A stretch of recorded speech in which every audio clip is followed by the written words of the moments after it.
Mining firm Riot saying it produced an all-time high of 740 Bitcoin last month, an increase of approximately 62% compared to the same time last year.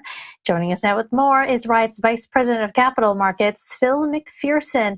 Phil, this record amount comes after the North America-based miners faced disruptions at the end of December due to extreme weather conditions, riots. Over 17,000 Texas rigs were offline due to severe winter weather in the state. So you guys experienced a physical winter and compounded by the crypto winter we're seeing in the market. So maybe you could walk us through some of the challenges and how you've emerged right now on the other side.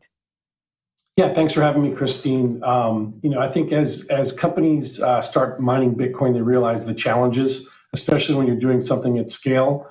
Our facility in Rockdale, Texas, is the largest single location mining facility in North America, with almost 700 megawatts of total capacity. So it's quite a challenge. The weather can be your friend and it can be your foe. Our unique power strategy allows us to idle our machines during high energy prices where we can actually sell the power back to the grid. In this case, it was a little bit of a foe. It got really cold.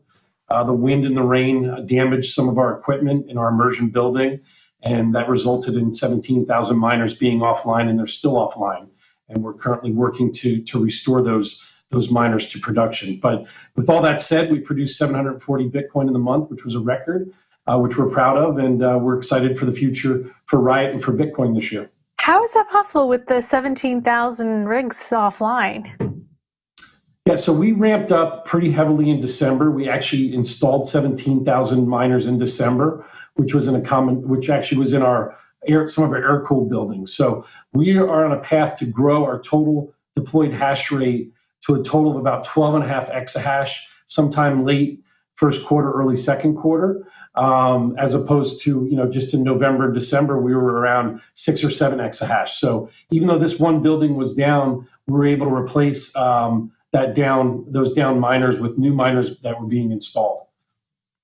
So how are you doing that? Because I would say a lot of the problems of bankrupt miners that we've seen over the past few months is because they've been overspending, accumulating a lot of debt compared to, and betting that the crypto markets that would continue to go big when they collapsed. And so do you guys have a stash saved somewhere to be able to expand at this particular point in time?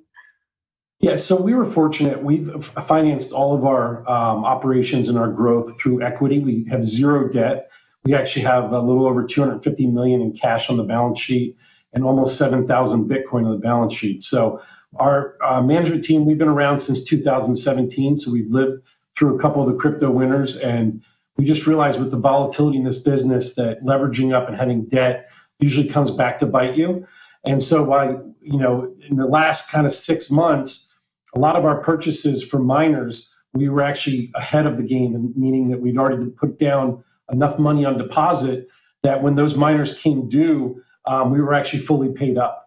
And so from a CapEx standpoint, it was kind of front end loaded with those deposits when you actually buy the machines. And then when they come due, you usually have a little bit of money left over. Fortunately, our contracts had reset provisions that allowed us to not owe any money when those miners were due to be delivered. So we just completed our last shipment from Bitmain of 5,000 miners in January. So we don't have any outstanding orders, and the majority of our CapEx had already been spent. So we're feeling pretty fortunate. Some of our competitors have struggled, and we're feeling pretty good going into 2023. Well, indeed, I'm taking a look at Riot shares right now. They're rallying nearly 100% year to date. What's your outlook for the year?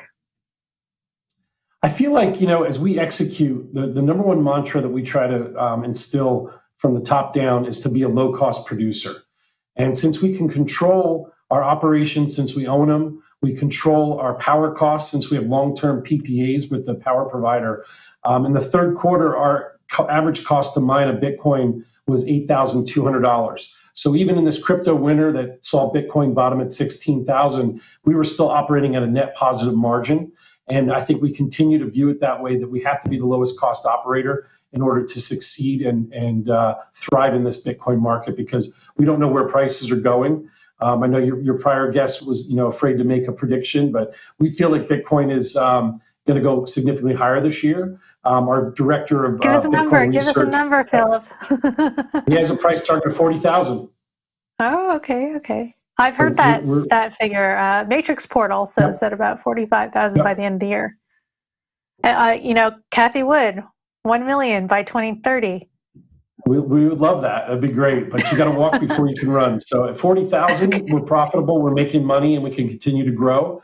And the best time to build Bitcoin mining and Bitcoin mining infrastructure is during the downturns when everybody else is kind of running scared. What will be the catalyst to get Bitcoin at 40,000?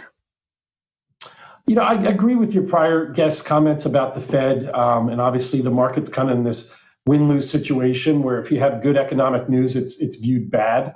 I think the soft landing is going to occur, and the Fed is eventually going to stop raising interest rates here. I think in short order, and I think that's a bullish sign for Bitcoin.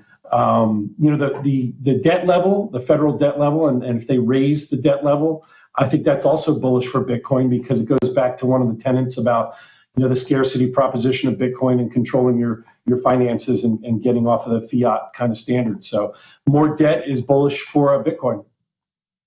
I also see that Riot is currently evaluating options for utilizing planned capacity at its Corsicana facility for further hash rate growth. So is this the time, is this the bottom, the time to, I guess, gobble up assets, expand, et cetera, for miners? Yeah, we broke ground on Corsicana last year. It's our second campus in Texas. It's about an hour south of Dallas, where our first campus at Rockdale is an hour north of Austin. We like Texas because of the business-friendly environment and the access to cheap power. Corsicana is scheduled to be energized in the fourth quarter of this year. So that'll be our next kind of growth phase. We are almost finished here at Rockdale, which will be finished up in the second quarter. So we've got a lot of running room with Corsicana. It's approved for 1,000 megawatts, which will be 10 100 megawatt buildings. And at full capacity, that campus will be 40 exahash, which would be about 12-15% of today's global network. And recently, Riot Blockchain rebranded to Riot Platforms. What's behind the name change? Yeah, I think we've always been a Bitcoin company only. And I think the term blockchain, a lot of people would ask us, are we going to stake Ethereum? Are we looking at other coins? And so one of the tenets was, and this was kind of post FTX, is we're a Bitcoin company, not a crypto company.